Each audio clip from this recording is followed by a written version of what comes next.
अधिकारी हो 50,000 रुपया करो खर्च वरना आरक्षण हो जाएगा खत्म। प्रकाश अंबेडकर का बड़ा बयान। जी हाँ दोस्तों, आपने बिल्कुल सही सुना। मैं हूं पराग महेंद्र, आप देख रहे हैं नेशनल चौपाल। महाराष्ट्र में अब सियासी सरगर्मियां तेज हो चुकी है। चुनावी माहौल के चलते भारतीय जनता पार्टी उसी मुद्दे को लेकर फिर एक बार महाराष्ट्र के विधानसभा चुनाव में देखी जा रही है, जहां पर बार बार ये देखा जाता है कि कटोगे नहीं तो बढ़ जाओगे। इस बात को लेकर राजनीतिक तौर पर फिर एक बार चुनावी मैदान में बीजेपी दिखाई दे रही है और हिंदुत्व की राजनीति भारतीय जनता पार्टी इस महाराष्ट्र के विधानसभा चुनाव में फिर एक बार करना चाहती है।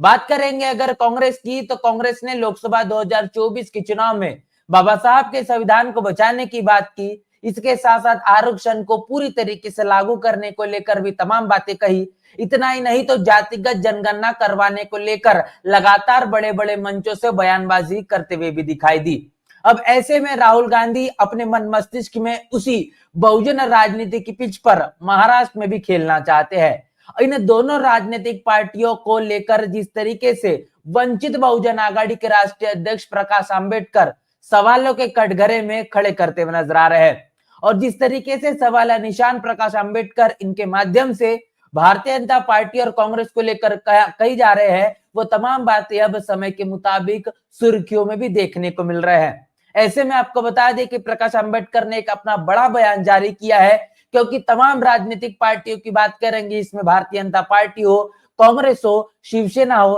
राष्ट्रवादी कांग्रेस हो, ये तमाम वो पार्टियां जिनको तमाम उद्योगपति धन्ना सेठ बड़े पैमाने पर पैसा देते हैं, और इन आर्थिक मदद के चलते ये राजनीतिक पार्टियां चुनाव में पानी की तरह पैसा बहाती है। और जब इस पानी की तरह पैसा बहाने के बाद जो नतीजे आते हैं और जिन जिन पार्टियों की सरकारें बनती है, वो तमाम सरकारें इन्हीं धन्ना सेठों पूंजीपतियों की धन संपत्ति को दोगुनी और चौगुनी करने के लिए पूरी ताकत और शासन और प्रशासन लगा देते हैं। और इसी तरीके से तमाम बहुजन समाज से आने वाले जो राजनीतिक पार्टियों की बात करेंगे, उन तमाम राजनीतिक पार्टियों को न धन्ना सेठ न पूंजीपति, ये तमाम जो लोग हैं वो कहीं ना कहीं किसी भी तरीके का फंड आर्थिक मदद करने का काम नहीं करते, क्योंकि ये पार्टियां बखूबी जानती है कि बहुजन समाज की बात रखने वाली बहुजन समाज जिसका नेतृत्व करता है, वो तमाम राजनीतिक पार्टियों को अगर आर्थिक मदद की जाए तो ये समय आने पर,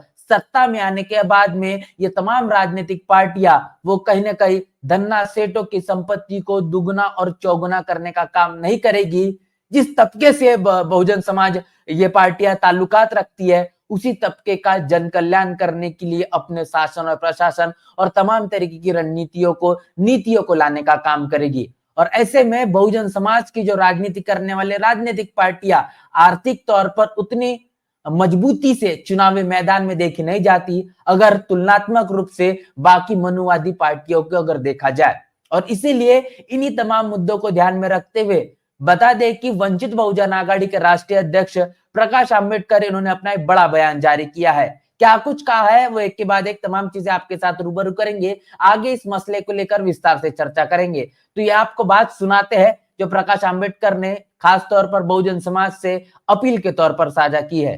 कोर्टाचा वर्गीकरण आणि क्रिमिलियर हे जजमेंट लागू करण्यासाठी एका रिटायर्ड जजची नेमणूक करण्यात आली। बार्टीच्या एका अधिकाऱ्याला सचिव म्हणून नेमण्यात आलं। अहवाल त्यांचा सादर केला जाईल आणि अहवाल एकदा सादर झाला की ते जजमेंट लागू होईल अशी परिस्थिती आहे। तमाम एससी एसटी च्या अधिकाऱ्यांना हा निर्णय लागू झाला तर त्यांच्या मुलाला, मुलीला आणि कुटुंबाला आरक्षण मिळणार नाही, याची त्यांनी नोंद घ्यावी। आरक्षण वाचवणं या इलेक्शनचा मुद्दा आपण केला पाहिजे आणि म्हणून या सर्व अधिकाऱ्यांना माझी असणारी विनंती आहे की इलेक्शनमध्ये त्यांनी स्वतःकडचे 50,000 रुपये खर्च केले पाहिजेत। त्यांनी स्वतःहून खर्च केले पाहिजेत, एक तर प्रचार करण्यासाठी किंवा दुसरं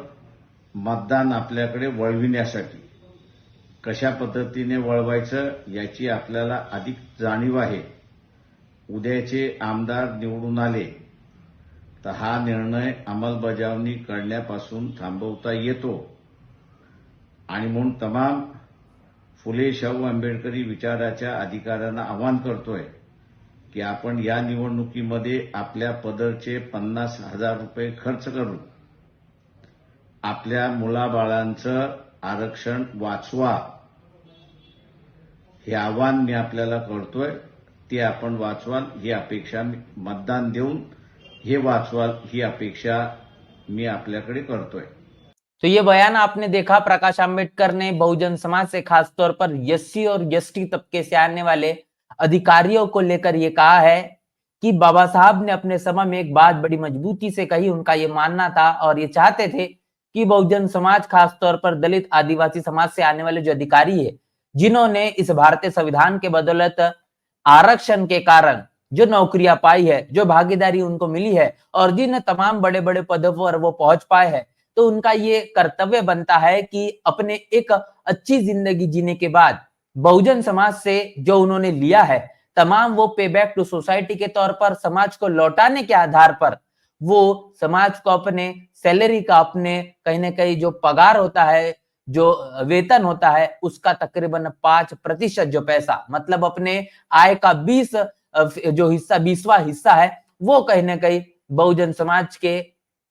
भले के लिए, उनके कल्याण के लिए लगाना चाहिए. और किस तरीके से समाज में बदलाव ला सके, समाज के जीवन स्तर में कैसा बदलाव हो सके, उसके लिए उन्होंने अपना टाइम, अपना टैलेंट, अपना ट्रेजर, मतलब अपना पैसा, अपना धन और अपनी बुद्धि, ये तीनों चीजें खर्ची करनी चाहिए. ये बात बाबा साहब ने अपने दौर में कही थी. और जिस तरीके से ये बात को दोहराने का काम प्रकाश आंबेडकर ने कहीं न कहीं अपने बातों के माध्यम से किया है, उनका साफ तौर पर ये तमाम अधिकारियों से कहना है कि जो चुनाव होता है, इस चुनाव में अब जो तमाम मुद्दे हैं, इसमें आरक्षण भी सबसे बड़ा मुद्दा बना हुआ है. और इस आरक्षण के मुद्दे को लेकर खासतौर पर यह देखा जा रहा है कि तमाम राजनीतिक पार्टियां सिर्फ और सिर्फ आरक्षण और भारत के संविधान को बचाने की बात करते हुए दिखाई देती है. लेकिन जब वो समय आता है जहां पर आरक्षण को बचाने को लेकर मुखरता से लड़ने की, संघर्ष करने की और विरोध करने की जब बात आती है, तब तमाम राजनीतिक पार्टियों के, खासतौर पर कांग्रेस की बात करेंगे तो इनके मुंह में दही जम जाती है. प्रतिक्रिया स्पष्ट नहीं दिखाई देती और पूरा तरीके से जो रवैया है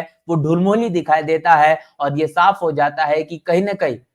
हाथी के दांत जो खाने के कहीं कुछ और दिखाने के कुछ और होते हैं, ये बात पूरी तरीके से कांग्रेस के लिए लागू होती है. और इसके साथ साथ तमाम बातें जो प्रकाश आंबेडकर इनके माध्यम से कही गई है, प्रकाश आंबेडकर का ये जो पूरा वीडियो है ये मराठी में है, लेकिन उन्होंने जो बातें कही है वो बातें आपके साथ में साझा कर दो. उन्होंने साफ तौर पर इस बात को लेकर जोर दिया है कि एससी एसटी का जो आरक्षण है, इस आरक्षण के उपवर्गीकरण और क्रीमी लेयर को लेकर फैसले को जो लागू किया गया है, इसमें सुप्रीम कोर्ट के एक सेवानिवृत्त न्यायाधीश की नियुक्ति की गई है. इसके साथ साथ पार्टी के एक जो अधिकारी है उनको सचिव के रूप में नियुक्त किया गया है. तब जाके उनकी एक रिपोर्ट बनाएगी और इस रिपोर्ट को प्रस्तुत किया जाएगा. और इस रिपोर्ट को प्रस्तुत करने के आधार पर सुप्रीम कोर्ट पर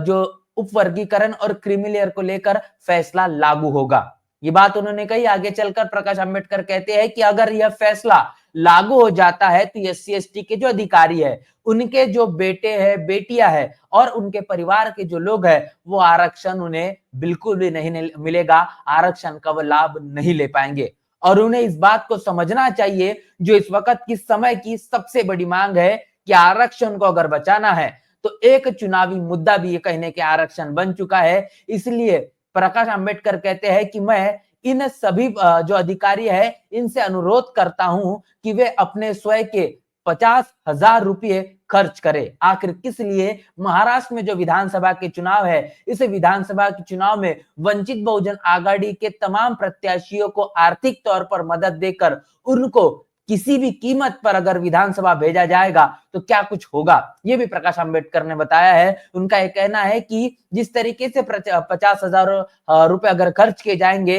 तो हम इस बारे में अधिक जागरूक है कि चुनाव अभियान किस तरीके से करना चाहिए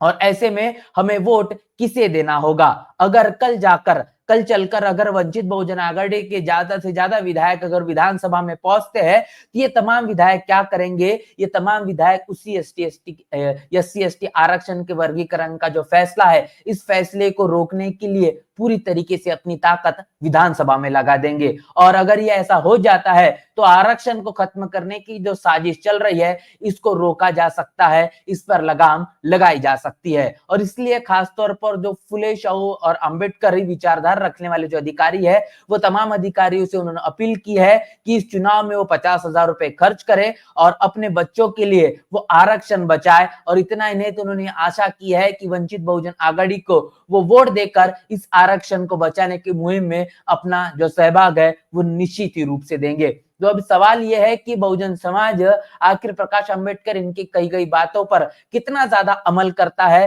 क्योंकि अमूमन तौर पर देखा जाता है कि इस देश के अंदर भारत का संविधान तो लागू हुआ, इस संविधान के माध्यम से आरक्षण तो मिला, लेकिन आरक्षण के बदौलत तमाम जो दलित और आदिवासी एससी एसटी तबके से आने वाले लोग हैं, इन्होंने बड़े पैमाने पर जो लाभार्थी लोग हैं, इन लाभार्थी लोगों ने अपने घर परिवार और तमाम तरीके से अपनी सुख सुविधाओं को लगाने के लिए, लाने के लिए ही अपने तमाम सैलरी को कहेंगे, अपने जो वेतन है उसको खर्च करने का काम किया है। लेकिन कहीं ना कहीं उस पैसे को, उस तमाम तरीके से अपनी उस आय को बहुजन समाज के हित के लिए, उनके सुख के लिए, उनके जीवन में परिवर्तन के लिए किस तरीके से खर्चा किया जाए, अपना समय, अपना बुद्धि, अपना पैसा किस तरीके से बहुजन समाज के भले के लिए लगाया जाए, ये बड़े पैमाने पर नहीं हुआ। और जिसका ये प्रतिफल है कि जिस मुताबिक इस बहुजन विचारधारा का कहीं ना कहीं जो सफलता होनी चाहिए थी, जिस मुताबिक जो शिखर पर आज इस वक्त भारत के संविधान के लागू होने के बाद बहुजन समाज जहां पर होना चाहिए था, वो कहने के नहीं दिखाई दे रहा है। उसके पीछे की ये भी एक बहुत बड़ी वजह है। और इन तमाम चीजों को ध्यान में रखते हुए आपने देखा कि माननीय और कांशीराम साहब ने जो जिस तरीके से एक बहुत बड़ी मूवमेंट इस देश के अंदर में खड़ी की, 4200 किलोमीटर चलकर साइकिल से उन्हें कश्मीर से कन्याकुमारी और अरुणाचल प्रदेश से लेकर तो गुजरात, ये तमाम जो पूरे के पूरे भारत का जो भ्रमण किया, और खासतौर पर उन्होंने सबसे पहले उन्हीं लोगों को इकट्ठा किया जिन लोगों ने इस फुले शाह बाबा साहब की विचारधारा से सबसे ज्यादा लाभ पाया है और अपनी जिंदगी में उन्होंने बड़ा परिवर्तन किया। और उन्हीं लोगों के माध्यम से उन्होंने एक ऐसी मूवमेंट खड़ी करी जिसके कारण एक बहुत बड़ा सामाजिक परिवर्तन आया। उसके बाद में राजनीतिक परिवर्तन भी समय समय पर उत्तर प्रदेश के अंदर देखने को मिला और एक बहुत बड़ी बहुजन समाज के अंदर जागृति निर्माण हुई। और उसी मसले को लेकर कहने की प्रकाश अंबेडकर का भी ये दावा है